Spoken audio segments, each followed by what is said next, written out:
Here's the young Miss Shalewa Sharpe. We miss her here in the A. We're happy to have you back. Everybody make the noise one more time. Rodney Presents Records, happy to give to you young Miss Shalewa Sharpe, ladies and gentlemen.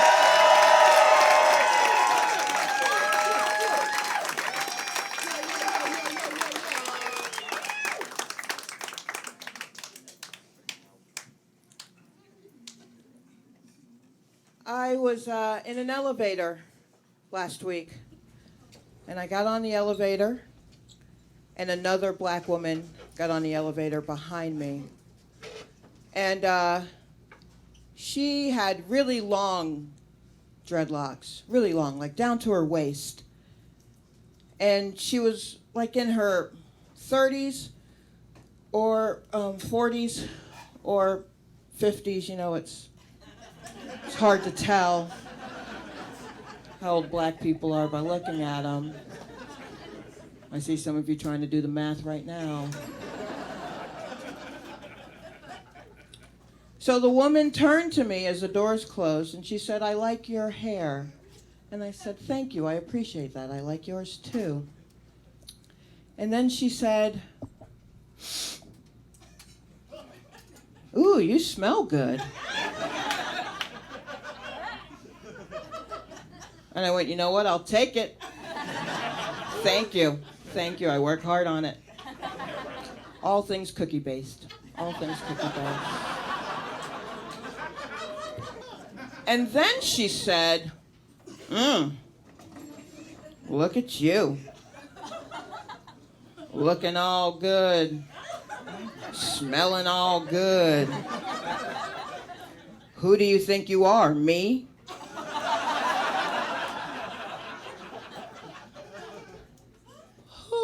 You. But she kept saying this. "Oh, you think you're me, huh? Looking all cute with your hair and your smells. You think you're cute, huh? You think you're me." Real uncomfortable, guys. Real uncomfortable. Didn't really know what to do with it. So I did the only thing you could do. And I pulled a sword out of my tote bag. And I lopped her head off. Because, I mean, as we all know, there can be only one. And that is me. I'm Shalewa. Hey, guys, how you doing? How are you? That's great. It's so nice to be here. Home, you guys. All my friends. Some people that may be your friends later. Hey. Cute. A girlfriend of mine sent me a sex toy recently. How close are you to your friends? Are you sex toy close? There was a reason. I mean, there was a reason why she sent me this sex toy, and the reason was I needed it. So, it's very cut and dry. It's very cut and dry. So she sent me this vibrator, and the vibrator in question has 20 speeds. Some guys are like, what? More power, right? No, this isn't Tool time. 20 speeds? What kind of space-age polymer is the modern clit made from that it now needs 20 speeds? What? It has a docking station. It has a docking station with flashing lights and a countdown clock. It's just me, y'all. I don't need that pressure. What are we talking about? 20 speeds. Seems excessive. First speed, very efficient. I'm here to tell you. Gets the job done. Not sure you need the others. In fact, I think that's how they name the speeds. I think it's like speed 1, very efficient. Speed 2, quick before your roommates get home. Speed 10 is just James Brown's funky drummer beat.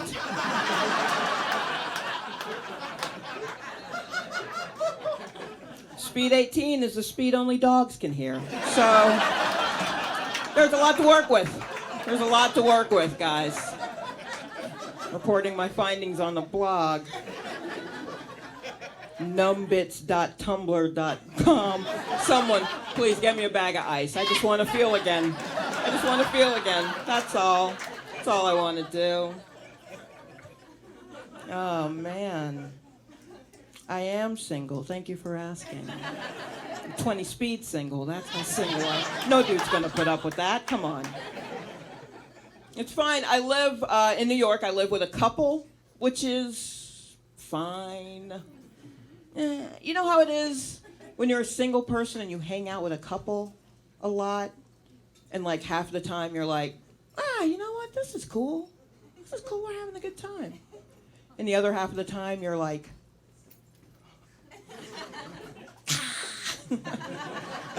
don't break up. You're my ride. It's like that every hour on the hour. That's what it's like to live with a couple. It's ridiculous. They recently, though, had a really good couple day. You know, like everything was clicking for them. And I know this because I spend my free time sitting in my room and listening to them live their lives. So they were having a really good day. You know, like they agreed upon, watched, and enjoyed a movie on Netflix. I can't do that shit by myself. 2 people did that in the same building. That's crazy to me. What? They had the quietest sex possible, which I really appreciated. Because sometimes I can't get to my headphones fast enough. And now I am a passive third in a menage no one asked for. No one asked for it. Does this feel good, baby? Yeah. Yeah. I don't know. Nobody knows. They were having such a good day that I didn't want to leave my bedroom. You know what I mean? Like I didn't want to shuffle out to the bathroom and have them go, oh yeah, that's right. We have a down-and-out 42-year-old woman living in our crawl space. Did you remember that? Do you remember we were renting out to reality? Do you remember? Wasn't for the sound of her opening all that instant ramen, we'd never know she was home. What's that, a flavor package? Shalewa's here. Keep it down, guys. Keep it down. Keep it down. Couples, man. They don't even know that they are like that. You know, couples don't. I recently had to go to brunch with 3 couples. Oof, indeed. One couple invited me and I got there and was like, oh, I wish you had told me. I would have hired a guy. This is embarrassing. What? There was a point when they had to stop the waitress to tell her how to separate the checks. So they stop her and they go, okay, so these 2 people here, they're on 1 check. And then these 2, they're on a... And this is what the waitress did. Yeah, I think I can figure this out. Oh, word, bitch, you got this? Okay. Okay. So what was your first clue? Was it that we're sitting at a 6-top table and I'm the one in the corner with a plate in my lap? Is that how you crack the case, Sherlock? All right. You're better than waitressing. Aim higher, young lady. Aim higher. But when the checks came, I was the only one who didn't have to have that quiet yet furious conversation with someone else to try and figure out how we're going to pay for these $15 eggs, you know? I just threw down my debit card and said, overdrawn all by myself. I don't need a man. I don't need a man. Go on and run that, see what it do. It'll be a shock to everyone involved. You, me, my bank, my parents will all be. Hell, if you get any money off of that, eggs on me for everybody. All eggs on me. All eggs on me.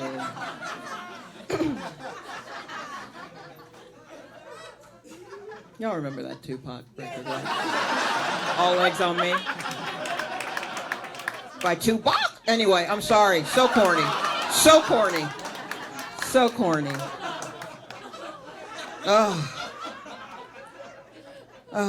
Like Rodney mentioned, I live in Atlanta. I live in New York. And I don't know if you've ever been to New York in the wintertime. It is magical for like 2 days. And then it's just cold.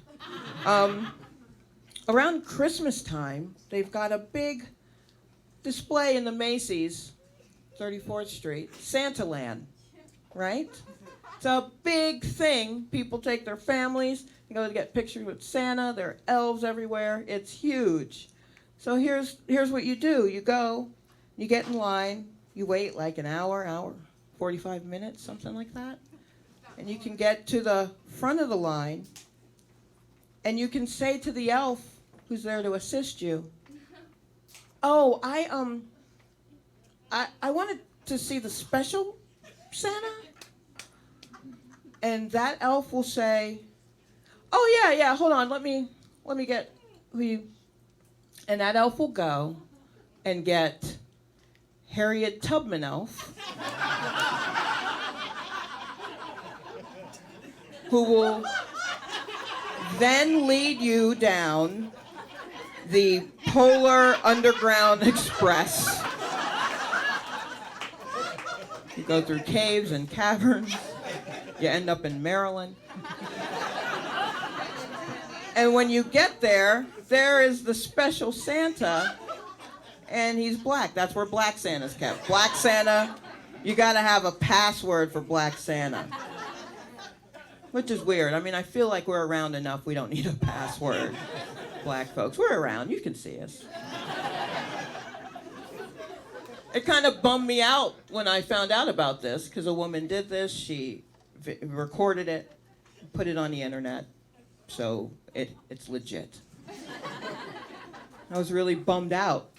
I thought black folks were doing better as a people, only because a few months before Christmas, like around Halloween, I was looking at Halloween decorations, and I saw this tub of like bloody stumpy arms. You know, like you're supposed to hang them out of your trunk or out of your window to make it look like someone's clawing out of there.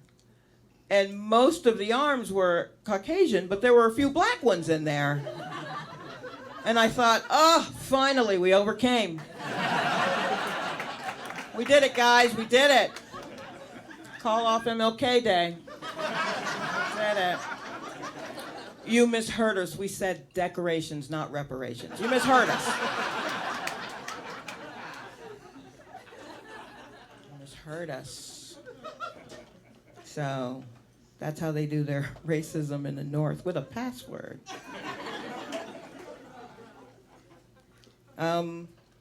When I was preparing to move to New York, I had to get rid of a lot of stuff that I had here.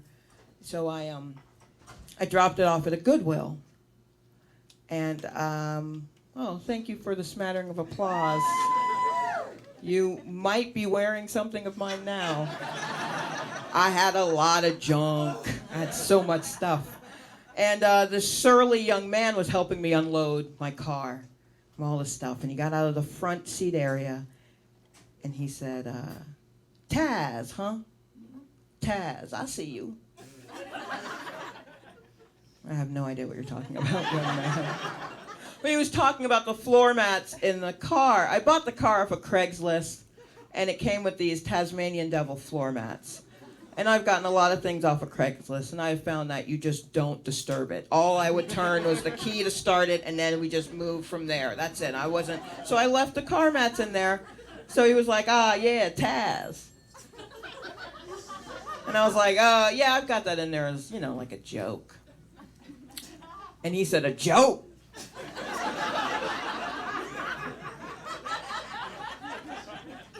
What you mean, a joke? And he rolled up his sleeve to reveal a Tweety Bird tattoo on his arm. Now, I don't know if you can see what I've got on my arm, but it's a Sesame Street tattoo. I don't fuck with Looney Tunes, son.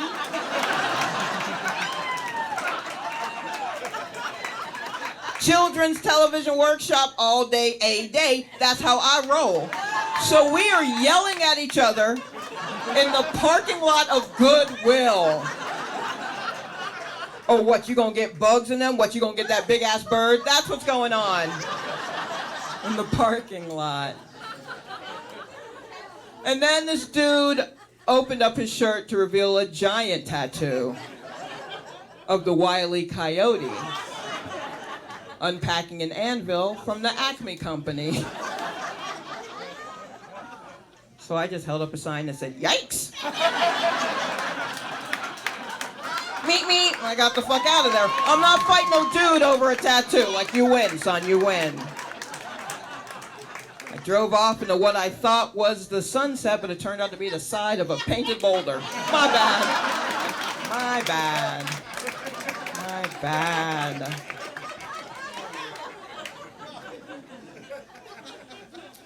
I've got a job in New York. Yeah, no, that's rare. That's so rare. It's so rare. It has nothing to do with walking a dog or anything. That's super rare. It is. I'm like a receptionist at a clinic. We got a new manager recently. We've got this new manager, and she's this petite white woman, and she's got a nose ring. So we're gonna have fun, guys. We're gonna have a good time. We're gonna have fun. So she's trying to get to know everybody, you know, and trying to bond with them. And so she decided with me, she would talk about Motown music. If for some reason you find yourself with a black person, it happens.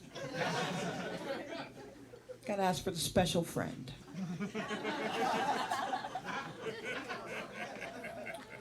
And you can't think of anything to talk about because the tragedy of the human condition isn't enough, you feel. Don't talk about Motown. We're tired of hearing about that shit. I don't want to talk about it. I don't want to hear it. I don't care. I don't care that you dance around your kitchen to it. It means different things. I don't, look, man, I'm not doing that to y'all in Hotel California. I'm not doing it. I don't care. And that shit's everywhere. That song is, it is My Girl Everywhere.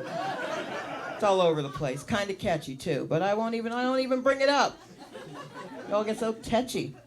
So tetchy about the Eagles. Look, I have lots of opinions about music. I have lots of informed, strong opinions about music. I'm willing to talk about any of them. Here's one. I'm tired of pop stars singing about how they're going to put it on you.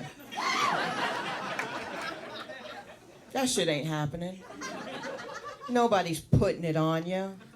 I'm out there in the fields doing the research. Nobody knows what they're doing. Nobody knows. You remember a few years ago, you guys know who Kelly Rowland is? She's one of Destiny's Children, right? So a few years ago, she had a very popular song, Grammy nominated. And she said in it that she wanted to be fucked so hard that she couldn't feel her legs. Look here now. If a dude fucks you so hard that you can't feel your legs, that dude is God, and he just gave you a stroke. That's how that works. That's how that works.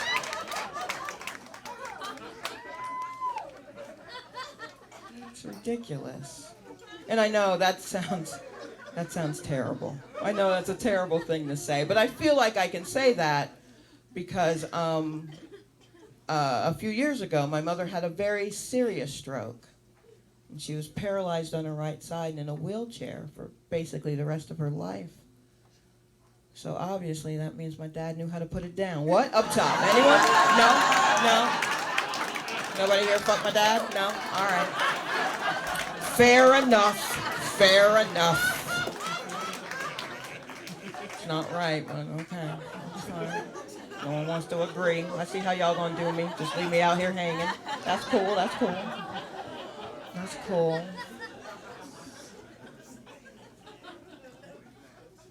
90s slang. Let's talk about it. Because the 90s are back. They're back, baby. They're back. I don't know how many of you were here the first time around, but it's definitely back. You know what I mean? Like I'm seeing all the same shit in the streets, you know? Oversized flannel shirts, I'm seeing that. I'm seeing that a lot. The brothers are getting the high top fades again, you know, square it off, I'm seeing that. White girls give a fuck about feminism. All that shit is back. It's all back. It's great. It's so great. So I've been looking up like 90s slang words because I was just kind of curious about what it was we were saying back then. So I researched it and I learned something very interesting about 90s slang, and that is that I never stopped using 90s slang. Didn't know there was an expiration date. I am still off the chain, guys. They never called me back. I'm gonna stay off. I like it out here. Wind in my hair, it's nice. It's nice. It's nice. But yeah, I mean, I still say stuff like, yo, it's mad hectic up in this piece. You know when the last time somebody acknowledged that it was mad hectic up in this piece? It was Mary J. Blige in a Spike Lee joint. That's the last time that happened. It's the last time that happened. You know, I'm from here. I get crunk. We are contractually obligated to do so as Atlantans. We get crunk. But the young people say to me, they say, oh no, Shalewa, Miss Lady. We get turned up now.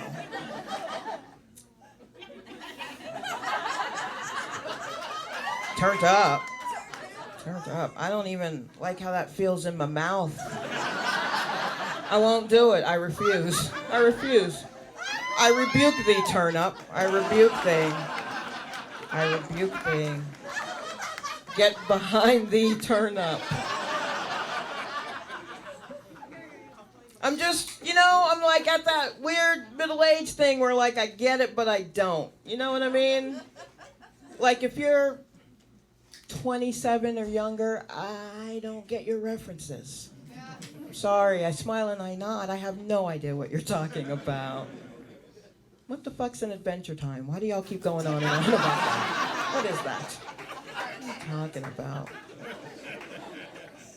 But I am still young enough so that any white person over the age of like 55 will tell me about the other black person they've met. You know?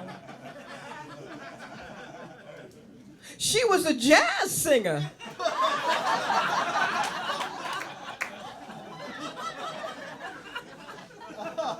Yeah, we all are. We all are. It's in the bylaws. You probably didn't know that. You probably didn't know that. Feminism. That's a thing, right? That's hot and popping in the streets. I honestly just learned about feminism. Like I read about it on Tumblr. The internet, that's where you find everything. I just kept clicking on pictures of cats until I found a manifesto. It's just that easy. Just that easy. Angry out here. Ladies are angry. I learned something about feminism, and that is there's a bit of a rift between black feminists and white feminists. Black feminists feel that their concerns are not being addressed by the leaders of feminism, who tend to be white women. And white women don't necessarily like to be told that they're wrong. I get it. Look, I get it. I get it. Their safety has been woven into the fabric of society. I get it.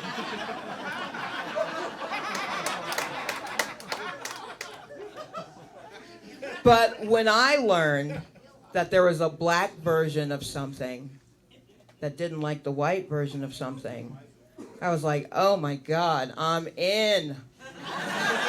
So that's how you get me. More literature, please.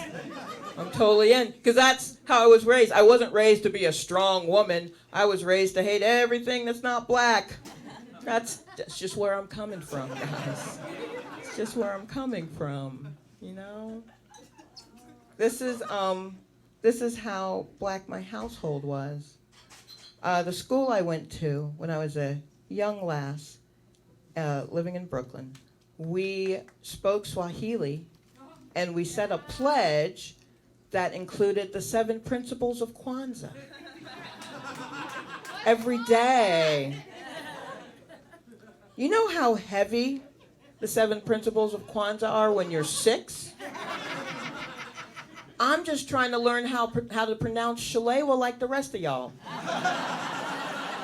Don't put this on me. Now I gotta be a woman too? You're just gonna throw rape culture on top of that? I'm tired, y'all. I'm fucking exhausted. I can't do it all. I'm not your superwoman. I can't do it. Can't do it. No, really, seriously. Pro-black household. This is how pro-black my household was. Malcolm X was assassinated in February of 1965 before he was supposed to give a speech. My father was supposed to be at that speech. My father was not at that speech because he was running late.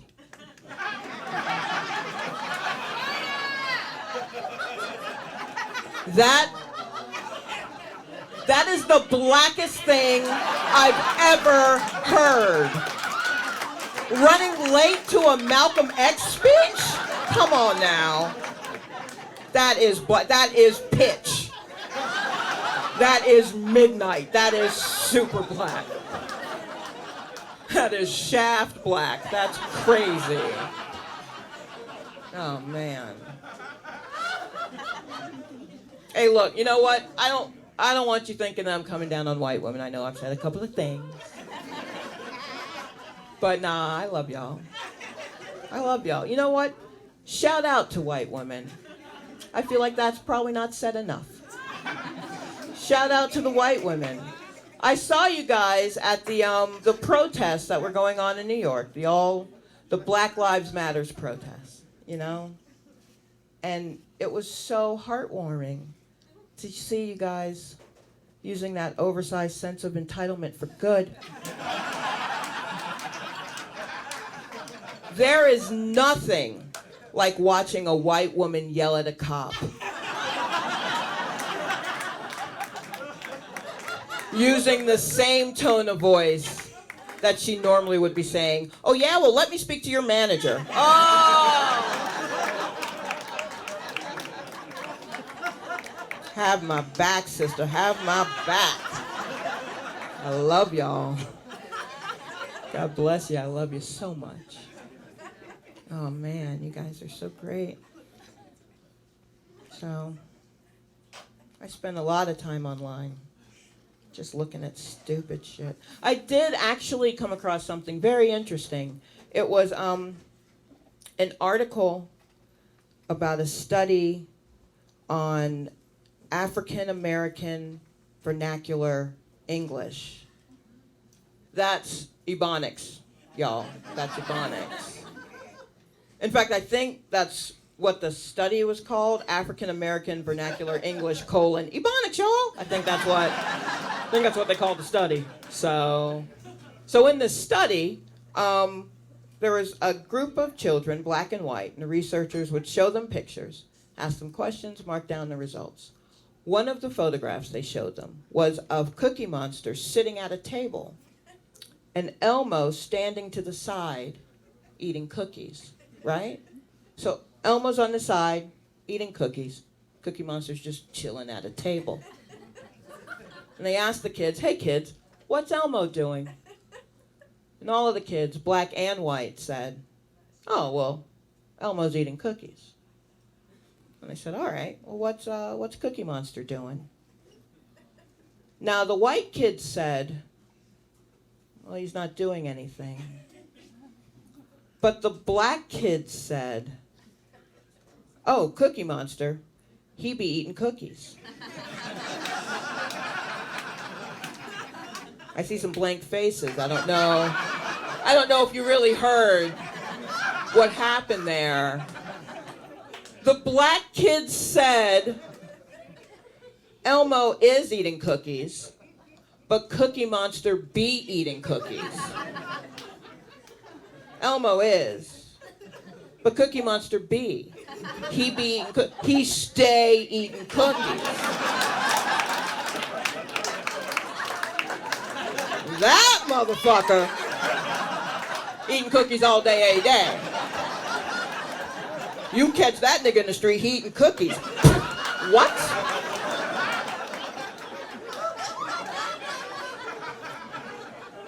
So, the black kids got to the essence of Cookie Monster with just the word be. It's legit. It's a real thing, guys. Ebonics is a real thing. All the white kids were like, "It is exactly as it appears to be. Why would I question the status quo? It has worked for me so far. I am 7. And the black kids were like, "Nah, nah, nah, nah. I see him, but what's his soul like? What's going on with the monster within? What's going on with him?" The internet. It's crazy. Oh, man. Friends on Facebook announcing that they're going to get married.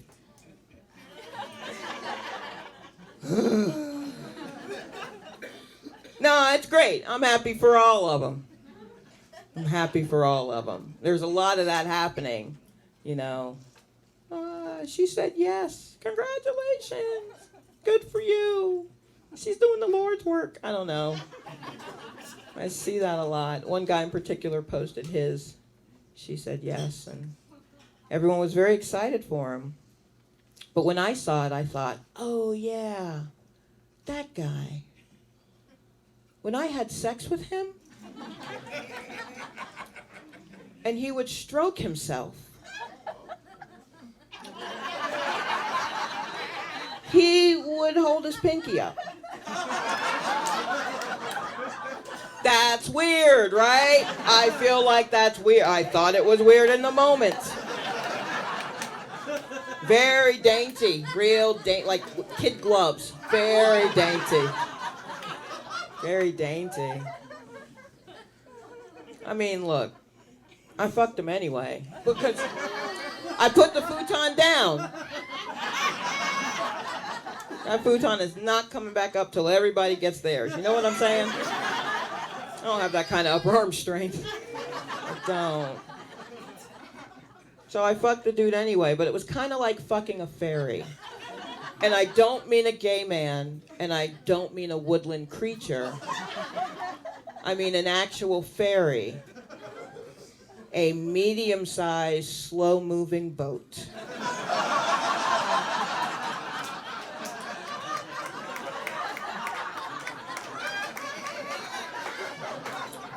That eventually gets you to your destination. You know what I'm saying. Mazel to them both. I'm sure they're very happy together. I'm sure they are.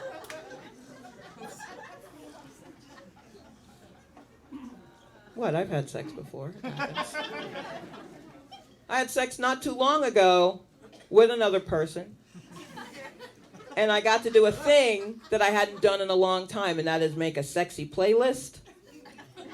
You know, a list of songs to play while you're boning.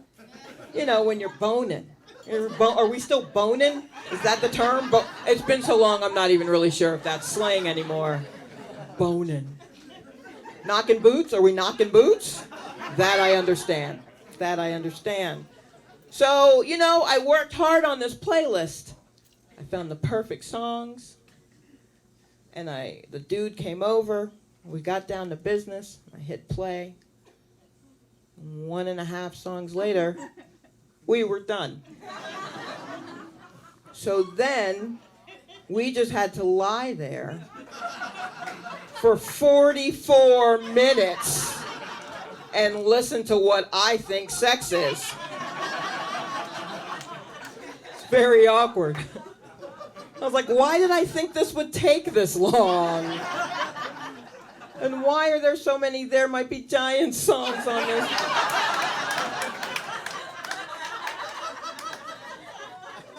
Who am I doing this for? Who am I doing this for? It's hard. It's hard to meet people. I don't know how the folks do it. With the Tinder and the swiping and the okay and the Cupids and the I can't even.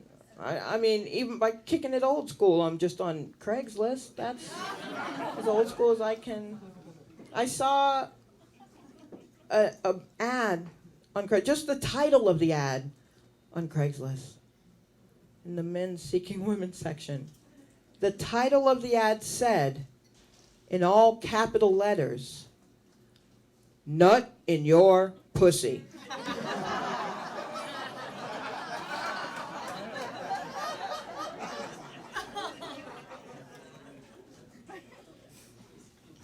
And I almost clicked on it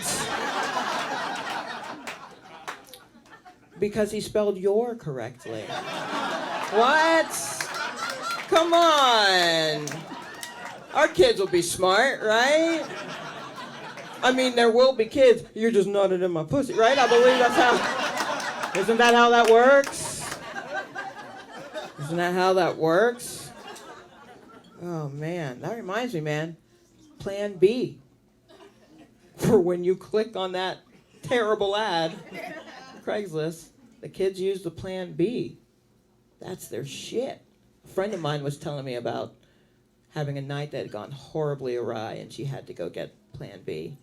And I stumbled into this grandma moment, you know, where I said to her, you know, in my day, which, by the way, if anybody ever says to you, you know, in my day, just punch them in the throat. Punch them in the throat. They're not that old. They didn't get here in a stagecoach. It's not, you guys can relate, I'm pretty sure. So anyway, I said to her, you know, in my day, we just had to gobble down like 5 birth control pills. Which, I mean, is true, but no one's trying to hear that. No one wants to hear that from the old lady in the break room. No one wants that. Like, if I'm telling that same story to somebody older than me, I don't want to hear her go, you know, in my day, we just had to shoot Pepsi up there and jump up and down. I don't really know how science works, guys. I don't. I did a little research on Plan B. Turns out if you weigh over 166 pounds, it will not work. So I have a new weight goal.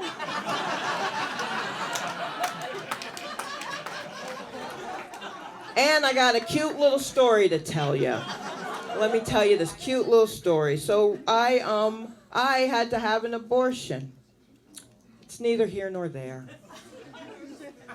Look, I named the fetus Nubbins McGillicuddy, okay? So clearly, I can't be a mom. I can't be a mom. That's not how a sane person thinks. I can't. So that's whatever. So that's not the point. It's not the point of the story. Although I will say, I was very upset with my body for turning on me like that. We'd had an agreement. I'd been telling it all along, no kids, body. I don't want any kids. And my body had been saying, I got you. I got you. Here's what I'm going to do. I'm going to give you the craziest periods possible. You're never going to know when they're coming. Now, that kind of means you can't have sex with anyone, but hey, I got you. We ain't gonna send no men your way. I got you, boo. No kids, I got you. And then it got me. So, in the recovery room, after the procedure, they wheel you into this big room with lots of recliners. So everybody is sitting in a recliner and kind of dealing with what has just happened. So these ladies, all familiar faces because we were all watching Ferris Bueller's Day Off in the waiting room. So we were tight. We're all just sitting there, kind of trying to deal with. There were a lot of moans, just, some people crying. And I was sitting there saying to myself over and over, you're going to be okay. You're going to be okay. And then I thought of Michael Jackson's Smooth Criminal video. Now, if you haven't seen that video in a while, you should revisit it. It's a good one. In this video, that's the one with the white suit and the hat, the tilt. Yeah, we all know it. So about, it's like a 9-minute video. I feel like 5-6 minutes in, there's a dance break. But before the dance break, all the lights go out. And Michael starts doing this. It was the stomping era of Michael. He was stomping a lot, doing a lot of wrist flicking. His fingers were taped up. So that's the mic we were getting. And he started going, ooh.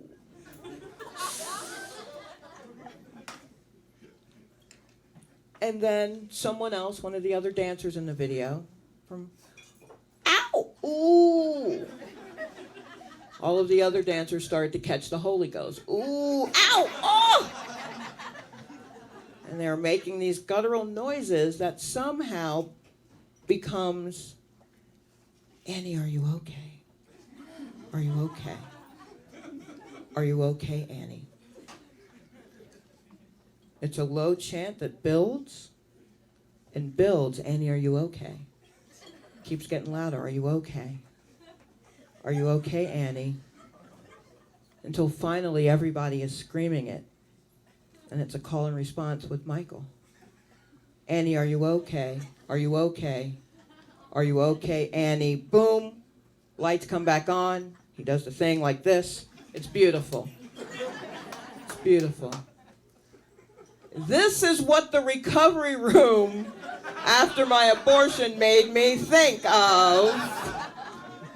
So now I'm sitting in this chair, and I've started to say to myself out loud,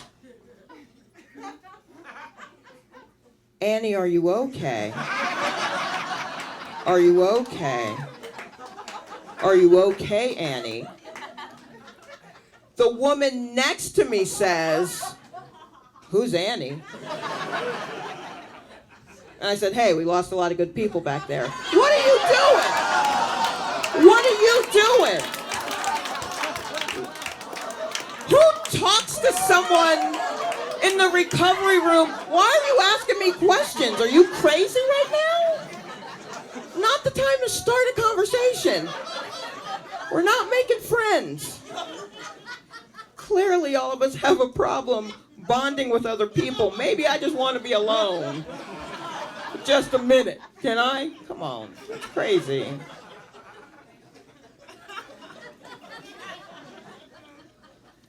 I kind of wish, though, that the other women in the recovery room had had that realization that I had, that we had all heard Smooth Criminals together. It would have been kind of cool. I feel like it would have been empowering. And we all could have gotten up and done like a kick-ass dance routine to it, you know? Although I have a feeling it probably would have looked a lot more like Thriller. We were fucked up, y'all. Don't do it. Protect your neck, stay in school. Don't do this, y'all. Don't be like me. Do not do it. Ugh.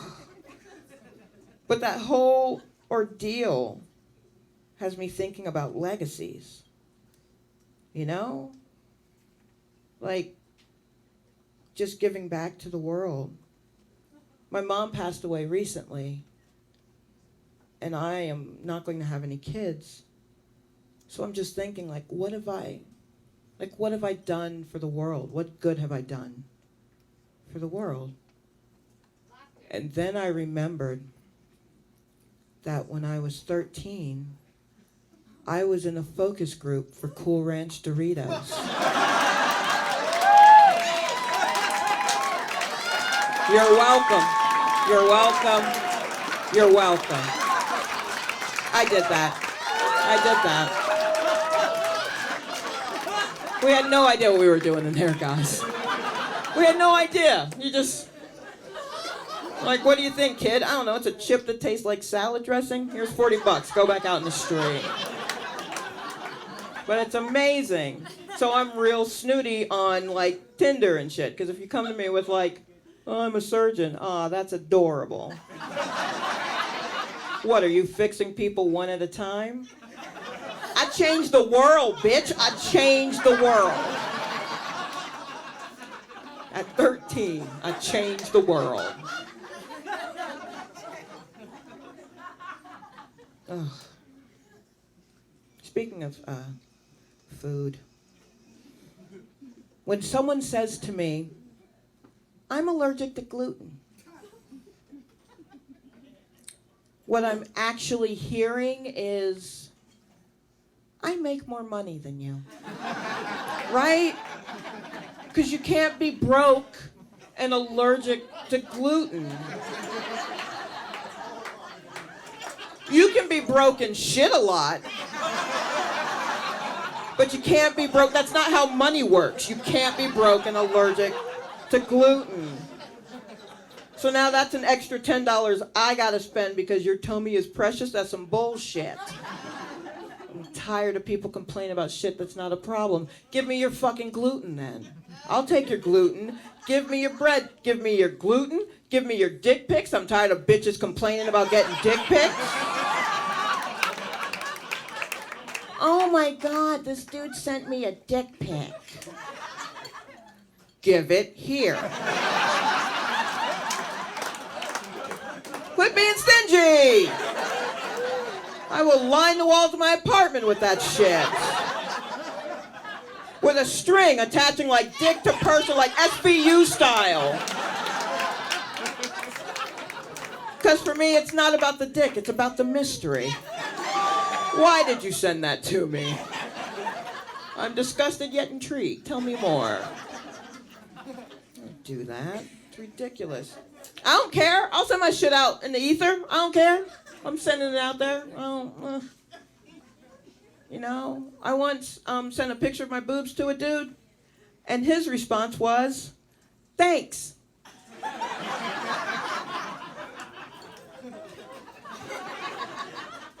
That's all, just thanks. Hadn't heard from him since.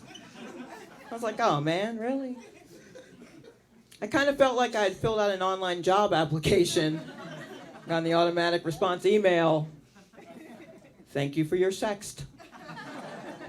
We receive thousands of titty pictures a week, so we can't respond to them all. However, if yours meets our criteria, we will file it away. Thank you for your interest in our orgasm. It's not fair. It's not fair. It kind of spooked me. I didn't do it for a while, and then I met another dude, and I was like, I'll send a picture of my boobs to this guy. But I didn't. I'd forgotten all my angles, you know, and the lighting and all. It's all very important, you know? So I just sent him a picture of a grapefruit next to a tangerine, like, you get it. It's a lot like that. So, it's a lot like that, guys. That's what it looks like. I wanted to send a sext to a dude at like 2 a.m. You know, that would have been a terrible idea. Well, I mean, that's when all the Rhodes Scholars are doing their best work at 2 a.m. You know, a lot of term papers being sent out 2 a.m. It would have been a terrible mistake. But I really wanted to do it. And then I thought of a thing that a guy friend told me once. He said, Shalewa, when I'm pretty sure I'm going to do something really stupid, I stop and I take a moment and I masturbate. And when I'm done, the urge is gone, and I just go back to sleep. So I took a page out of his book, and I rubbed one out. Speed 5, by the way, guys. That's speed 5. Speed 5. If you're wondering, keeping score. So I rubbed one out, and then I sent the text to the dude anyway, because I was still lonely. What are you supposed to do with that, guys? Guys, how do you rub one out in your heart? Thought we had the technology. Thought this was the future. 20 speeds can't help you with that now, can it? So now I've just changed how I masturbate, because clearly I'm not getting the feeling that I want. So what I do is I take towels, right? And I roll them up really tight. And then I drape them across my chest so it feels like someone's spooning me. That's what I do. Don't worry, I still use a dildo, guys. I still use a dildo. I do. I just rest it against my thigh. I put it in a pair of boxer shorts. And I rest it against my thigh. Turn up the space heater, it's like he's still there, guys. And that is the Ballad of Shalewa Sharpe. Thank you very much, Starbucks. You guys are the best.